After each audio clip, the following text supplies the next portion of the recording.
Hi everyone, Gareth here. Just to let you know that if you would like to support the production of the Music Room podcast, you can. Just head to musicroompodcast.uk/support or click the link in the show notes. Okay, on with the show. Hi, I'm Gareth, a composer for TV and an audio producer for podcasts like this. Like many others, I was lucky enough to have a positive music education. I'm extremely grateful that all that support led me to what I do today. For me, the music room was that place growing up where all the musos gathered like moths to a flame, a place to be with other creative-minded people. So let's go back there and spend some time in gratitude for all the people who've helped us get started. Welcome to the music room.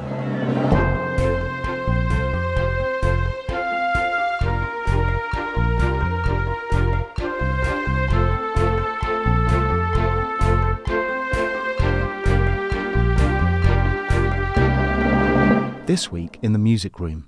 It was a Catholic school and they had a mass, and there was a guy who wasn't in my class, so I didn't know him, but he was playing acoustic guitar on stage, and I just thought that was so cool.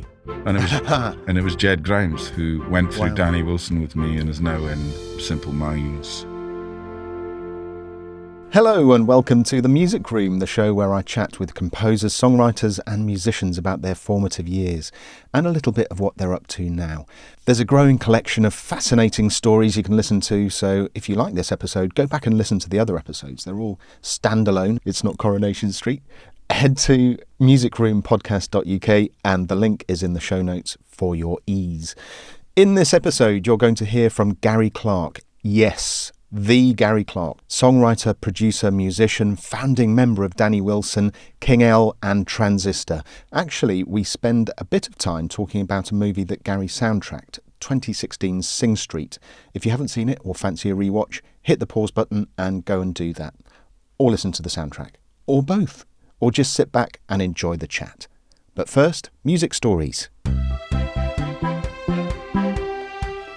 Now, I'm going to shake up this section a little bit as the podcast and Music Room community develops and evolves. The Music Room community group on Facebook is such a lovely place to chat with other composers, songwriters and musicians, and I have regular featured posts in there that are designed to spark memories. One is blankety blank, which is, as you would imagine, and the other is the big question. I'm a big fan of naming things as they are, it seems. Anyway, we'll still have music stories, but not in every episode, as I'll intersperse with some select big questions and blankety blanks. Not everything is suitable for public consumption. As you know, we have pros talking about their careers in a personal way. But some are just too funny not to share, and some are fine to share. Come and join in though, it's a lovely place to hang out. The link is in the show notes. That said, today we have a music story. This one is from Justine Barker. Justine is a lovely person and a fantastic composer with credits including Casualty, London Kills and Hope Street. Let's hear how she got started in music. At primary school, I was top of the recorder group, so was offered the chance to learn the flute, but I didn't get on with the instrument at all and had no inclination to practice. When I went to secondary school at around age 12, we had very general music lessons, but 5 students who showed the most flair were offered one-to-one instrument tuition at the grammar school next door. I started learning the cello and absolutely loved it. Ooh, fellow cellist. I happily walked to school carrying the cello uphill. I love that. My memories of carrying my cello up hills aren't so happy, Justine. In fact, this is an aside now, my dear old dad used to say, "Why couldn't you have learned something smaller like the piccolo?" Anyway, back to Justine. Our lessons were during the lunch break, but because the schools had different lunch breaks, my music lesson made me 5 minutes late for my science class. Ooh, the science teacher kicked off. No one compromised, and the lessons were stopped after a few months. We had no means to continue privately, and that was the end of my musical education at school. My dad had taught me a few chords on guitar around age 7, and for years I just enjoyed playing guitar for fun, with no ambition, aspiration or belief that a career in music existed for me. Many years later, I met up with an old school pal. She said, "I always thought you'd grow up and be in a band," and couldn't believe that I wasn't and hadn't even pursued it. That was a bit of a light bulb moment. Even then, I didn't pursue music for a long time, but this is now a very long story, and I think I've answered your question. Thank you, Justine. Lovely stuff. The link to your website is in the show notes and will go in the next Sound Boutique newsletter.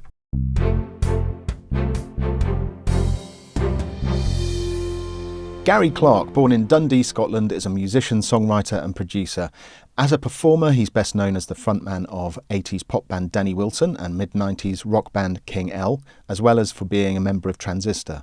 Since the mid-90s, he's concentrated on songwriting and production, working with the likes of Natalie Imbruglia, Demi Lovato and Mel C, and more recently has entered the world of soundtracks with 2016 movie Sing Street and 2019's TV series Modern Love.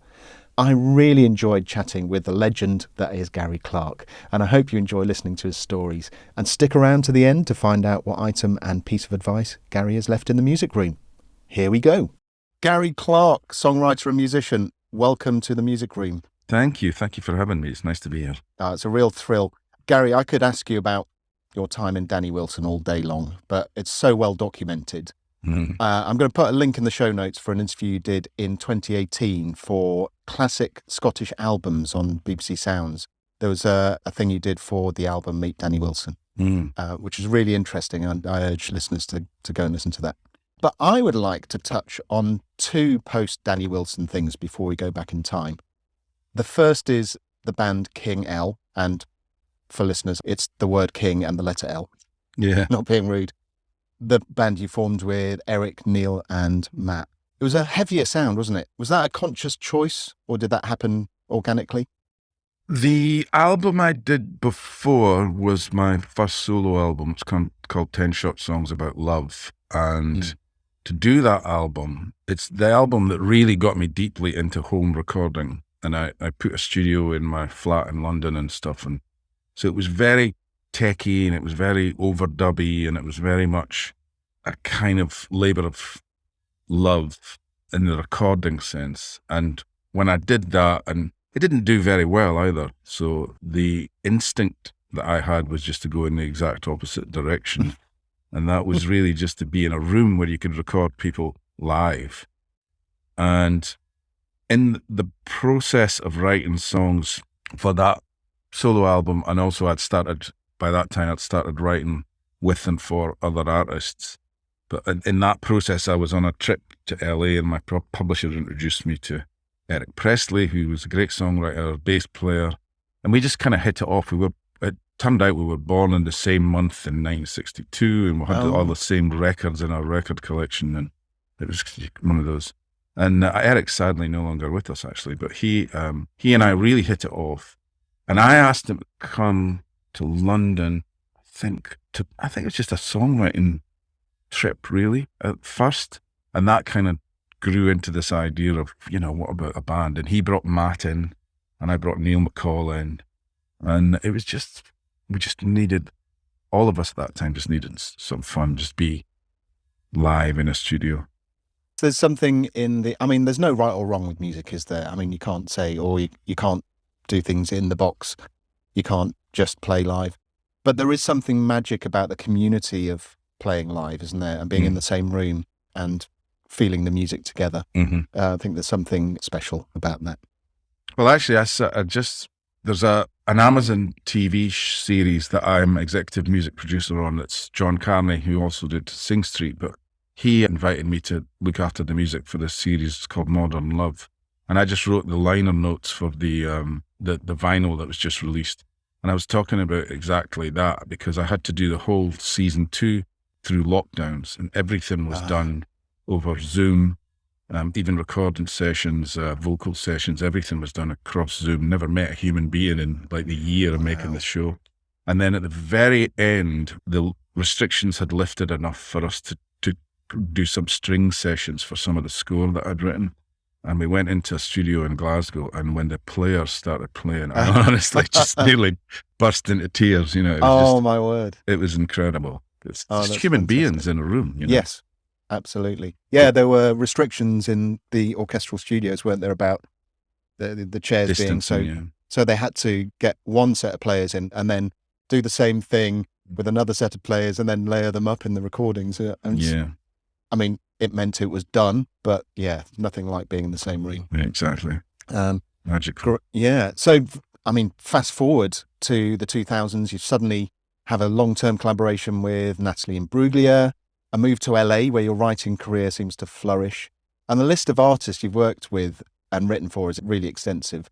I guess my question is, do you feel that your songwriting facilitates your performing, or do you find that songwriting is perhaps always has been the center of your creative universe? Yeah, it's interesting. I was never very comfortable as an artist, but I love making records. Records is my obsession. As a kid, I grew up really much more because I grew up in Dundee, Scotland, just where I am now, but you didn't see too many big acts come through town. And so live wasn't as big a deal for me as when I went home and put my headphones on my stereo, and it was being able to listen to Steely Dan and Stevie Wonder and these incredible American produced records. And that was the obsession and the inspiration for me. So being an artist was, and also if you think about my heroes, people like Tom Waits, I mentioned Steely Dan, these people weren't stars as such. They could walk down the street, you know. It was all about the music that they made in the recording studio. And I guess that's just the culture that I sort of grew up in. And so it was an easy transition for me into, I don't say easy, it's never easy, but you know, like the thought process from being an artist into writing and recording songs with and for other artists wasn't as difficult a leap for me, I don't think. Yeah, absolutely. Some people really relish the performance aspect of it, don't they? It's amazing, but I remember being on tour and realizing that I found it really hard to write on the road. There's just too many distractions and no quiet time. And I remember being on a tour through Europe and just dying to get back into the studio again and realizing that, like, on this bus, I felt like I was trapped, that I couldn't create anything, you know? So that's really your happy place, being in the studio and experimenting and being creative. Yeah, definitely. That's fantastic. Right, Gary, something I've been excited to ask you about. You might guess what it is. The soundtrack album to the 2016 movie Sing Street. It has to be one of my all-time favorites. Oh, thank you. The other day I figured out why. I think it appeals to any kid who's taught themselves to play the guitar in their bedroom, any kid who's had aspirations of being in a band, recording their own songs. Certainly that kid was me. And me. Clearly it was you too. And John Carney, who's the writer and that's fantastic. director. But how did it all come about? What was it like to have these songs brought to life on screen? Well, Sing Street has changed my life. It was an incredible gift. I had just moved back to Scotland from LA, and I was trying to figure out what I was doing next. A lot of what I was doing didn't involve me as much being in one place anymore, and the technology had meant that we were able to communicate over longer distances and stuff and make music over longer distances. But I was working a lot in Sweden, a lot in Australia, and I was living in LA and spending daft money on rent. And my wife, Alison, suggested that we think about moving back to the UK. And I kind of got here with a bit of fear. I didn't know what I was going to do next. And we did a bit of work on the house. I'd never taken any time off for years. And I took a little bit of time out. And basically at the end of it, the phone rang and it was John Carney. And I'd never met him before. He just liked my early Danny Wilson records that I'd made in the 80s with my band. And he said, I'm making this movie about a kid growing up in Dublin in the 80s.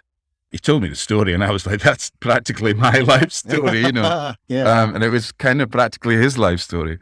And he'd started a few ideas, like 4 or 5 songs. He sent me the demos and he sent me a script and some brief outlines of songs that he needed. I remember Drive It Like You Stole It just said something like it's an uplifting American prom scene. And I actually wrote the first song I sent him was for a scene that got cut, and it was called Dream for You. And does that exist anywhere? It's actually going into the stage show, which is really interesting because Sing Street's now going to be a Broadway show. And so I've managed to get it back again. But I sent him that song, and see, his original thing to me, the original phone conversation, is that he was going to get a bunch of people who'd made records in the 80s to do different songs. Because they were kind of in different styles, you know. There was, as the band progresses in the movie, they get into The Cure and they get into all different stuff. So funny. Hall & Oates and, you know. the cut scenes when they're walking into school. Oh, So it's brilliant. Isn't it? It's so funny. amazing. I can't take any credit for John's stuff. He's hilarious. And so the initial idea was to have a lot of different writers on it. But when I sent him this song, Dream for You, he basically called me back and said, do you want to just come on and do the whole movie? And I was like, hell yeah, I think I'm the only person that's moved from Los Angeles to Dundee to get into pictures, Amazing. Amazing. And it triggered a whole load of new stuff. Me and John doing more stuff together, TV. And through that, a producer of the film, Nanny McPhee, called me because she had Sing Street and asked me to work on that with Emma Thompson as at the stage show. So it just opened a whole new world to me that I wouldn't have known how to get into it, even though I wanted to. As a kid, if you'd have asked me, I'd have said I wanted to write musical theatre and I wanted to write music for films. I would have said that, but I just didn't know how to get into it. It's amazing, really, isn't it? Because there is the danger of getting pigeonholed in a certain area. Even within soundtrack world, you've got writing for kids, writing for drama, writing for documentaries. Yes. So you seem to have gone from being in a band to walking through that door and suddenly you're somewhere else, and walking through that door and suddenly you find yourself writing for theatre and writing for TV, and that's quite something. It's quite a rare thing. And I feel very blessed, actually. And I suppose the one thing I would say is that my experience of writing with lots of different artists kind of taught me to be very flexible, and also to be able to get into someone else's psyche, someone else's head, which is what you do with a song for a character or for a scene. And certainly you did that. I mean, you hit the nail on the head with Sing Street. Those songs and those characters seem to exist in tandem, don't they? Some of that's, you've got to give John Carney a lot of credit for that as well. He's really musical and very, the interesting thing about John is he'll sometimes give you a brief and then I'll get it wrong, but it'll help him see what it is that's missing, and it helps him put the pieces together, because he fundamentally understands these characters, these kids, or whatever it is in the stories, really deeply. And just sometimes by me saying, "What about a song like this?" and he'll go, "Well, that's a brilliant song, but actually it tells me that she needs to sing something much simpler, or like a nursery rhyme, or whatever it is." I'm making that up, but sometimes getting it wrong points you in the right direction. Absolutely. You hear that, composers? Notes are good. People can be a bit precious sometimes, can't they? But you're working towards the same goal. So of course, any kind of communication is good when you're working on a production, isn't it? Definitely. Absolutely wonderful. If you're ready, shall we go back in time? Yeah. Gary, can you remember the first time that you were even aware of music? Yes, but it's a kind of like a collage in my brain, in the sense that there was a lot of music in my house growing up. My dad loved big band jazz and the kind of classic crooner, Sinatra, Ella Fitzgerald. So there was a lot of big band, swing, jazz. And then my mum was quite different. She was in a kind of soft rock pop of the day. So that included anything from the Carpenters, Barbra Streisand, the Beach Boys, like we had Pet Sounds in the house. And that was in the house being played on the radio and on records. I can remember kind of hearing pop songs as a kid of the day. I can remember Obla Di Obla Da, the Beatles on the radio, standing in the kitchen. And there's little flickers of memory that you get. Yeah. I could still remember that.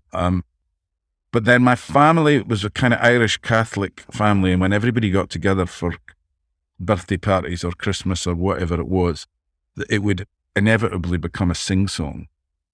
And people would sing everything from old Irish folk songs to pop songs of the day. And if you couldn't sing, you would tell a funny story or read a poem or whatever.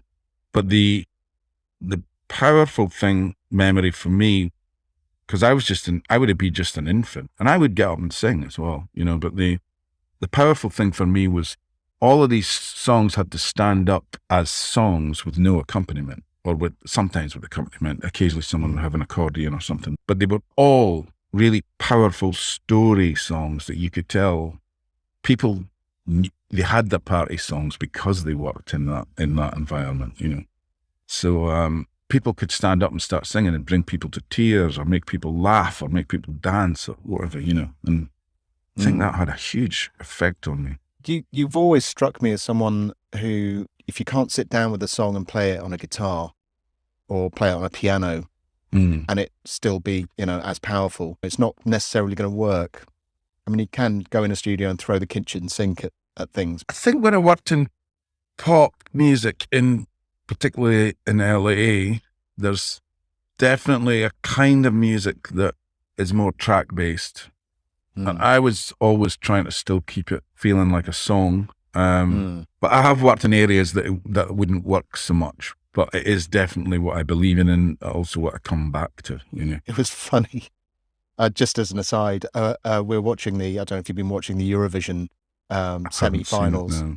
There was a point I actually exclaimed the other night, "Oh, a chorus!" Right. Because it's funny. And I don't know how they write these songs, but suddenly there was, oh, right. I recognise that as a song, not just as a kind of rambling. Well, that's interesting as well, because songs melodically have changed in the last 10 or 15 years, structurally.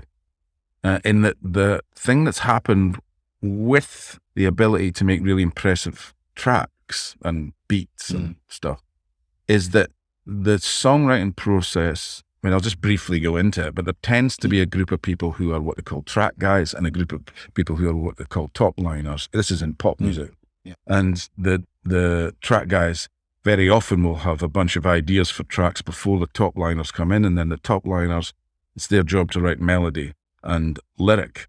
And I did both, so I didn't fall into that. I could move between those categories or do the whole thing. But that is the way a lot of it is done.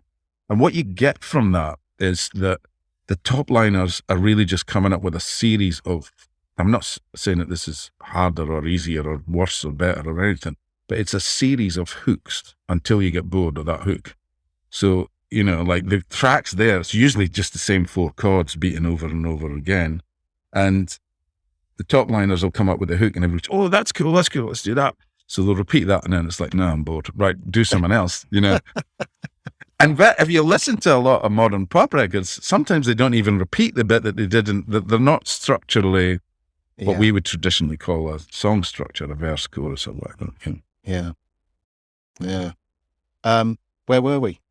I don't know. Wandered off. Should never interview me. I'm just, I'm uncontrollable. It was my fault. It was my fault. I mentioned Eurovision. So, growing up in your house, we were talking about the structure of songs and performing songs. It had to be a powerful song, regardless, when you were growing up. So, did you have any music lessons when growing up? Not really formally.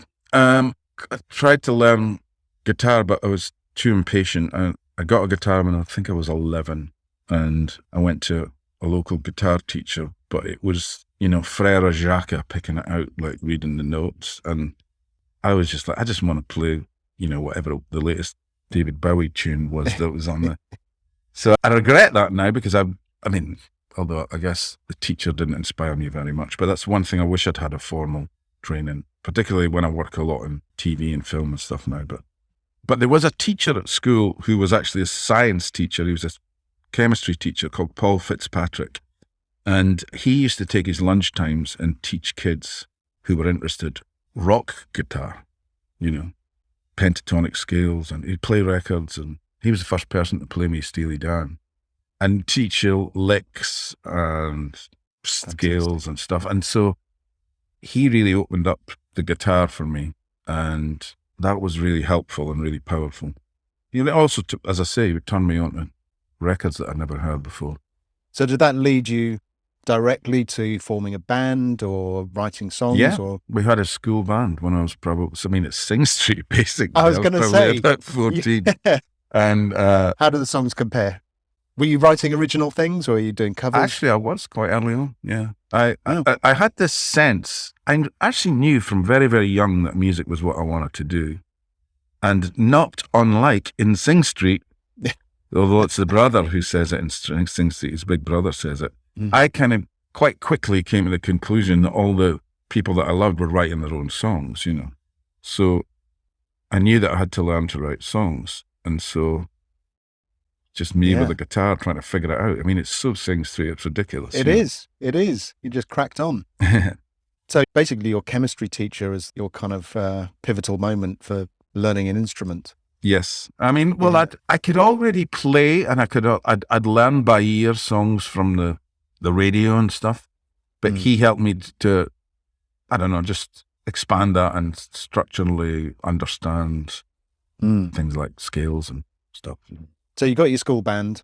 What happens there? I mean, how long are you in a school band? Is it to the end of school? Well, from the very first school band, there was a guy who I saw, it was a Catholic school, and they had a mass, and there was a guy who wasn't in my class, so I didn't know him, but he was playing acoustic guitar on stage, and I just thought that was so cool. And it was Jed Grimes, who went through Danny Wilson with me and is now in Simple Minds. And he was kind of right through the school bands, to move into London, to get in a record deal, all of that. He and I worked together all the way through all that. And he's still a monster, amazing musician. That's lovely that you still have that respect for each other all this time. Yeah, everybody who works with Jed has respect for him.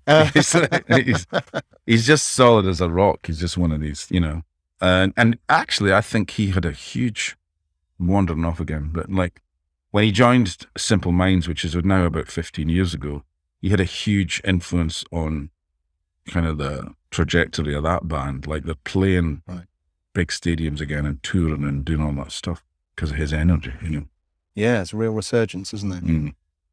So do you feel like you had hurdles, barriers to get through? So far we've heard about you're in a school band, then you're moving to London and getting started there. What happens in between? How do you make that leap? So that is the biggest hurdle is, physical location, geographical location. And also in Scotland at that time when I left, the music scene was good locally, but it was not incredibly international, although the associates were starting to make waves. And that's just a little bit later. But my parents were of a generation where it was really important for them that we get an education, because they'd went straight to work from school my dad was a plumber. So there was a lot of pressure to go to university or whatever. And my brother went to Aberdeen University and then dropped out. I went to Dundee Art College because art was another thing that I was good at, and English. But I went to Dundee Art College and I did the first year general course. And then I started doing graphic design, but every single fiber of my being was screaming, you're in the wrong direction. You need to be doing music. I was 19. It was the summer holidays, and I had a friend who was at Uxbridge University, and he said, come and stay with me on my floor. So I went down and just ended up, my band followed me and lived in a squat, did all that stuff for about 3 years. It's funny, we were poor as anything, but I don't really remember any of that. I just remember like having so much creative fun and getting to play on stages with the bands that were playing around at the time were like the Alarm and things, Wow. Opening. So it was really your apprenticeship, wasn't it? It was really your education, your Hamburg, if you will. It definitely, exactly. That's spot on. And actually, at the end of that 3 years, the three that we'd kind of boiled down to a 3-piece, keyboard player had left, blah, blah, blah. And the 2 other guys had had enough and they wanted to move back to Scotland. And I was going to be left on my own. And I was just thinking, I'll go in the transit van that they'd rented back to Scotland and I'll sort of regather. And I went back to Scotland and stayed with my mum for a while, which was difficult when you've had freedom, But it was what we learned in London, we were able to put into practice in this sort of new world. And what had happened in Scotland is suddenly a light had sort of shone on these bands. There was Deacon Blue, Hue and Cry, The Associates, Orange Juice had happened. There was a lot of stuff happening in Scotland. And then there was a club in Dundee called Fat Sam's. And Fat Sam's would have all the touring bands of a certain level, the up-and-coming bands, would play there every Sunday. Sunday was a big night. So you saw Prefab Sprout and Bronski Beat and stuff all really early on. And we'd open for a lot of these bands as well because we were a local band. And so the A&R people would come up and then music journalists, and there was a bit of a thing started to happen. Jed and I were still making music together. The drummer left. He later ended up in Delameet, which is another story. But we just gathered a team, and that's when I asked my younger brother, Kit, to join. And he was 5 years younger than me, but when I'd been away, he'd started playing in bands and was writing songs, all sorts of stuff. So that was the core of Danny Wilson right at that point. Pivotal moment when I moved back to Scotland with Jed. And we were a much better band than most of the local bands live because of the experience that we'd had in London. And we got a review in NME for journalists, reviewed our live show, and it was a glowing review. And then suddenly we had all the labels wanted to sign us. And after that was pretty much the classic. We had all the songs. I mean, Mary's Prayer was written, and pretty much all the first album was written at that point, you know. Fabulous.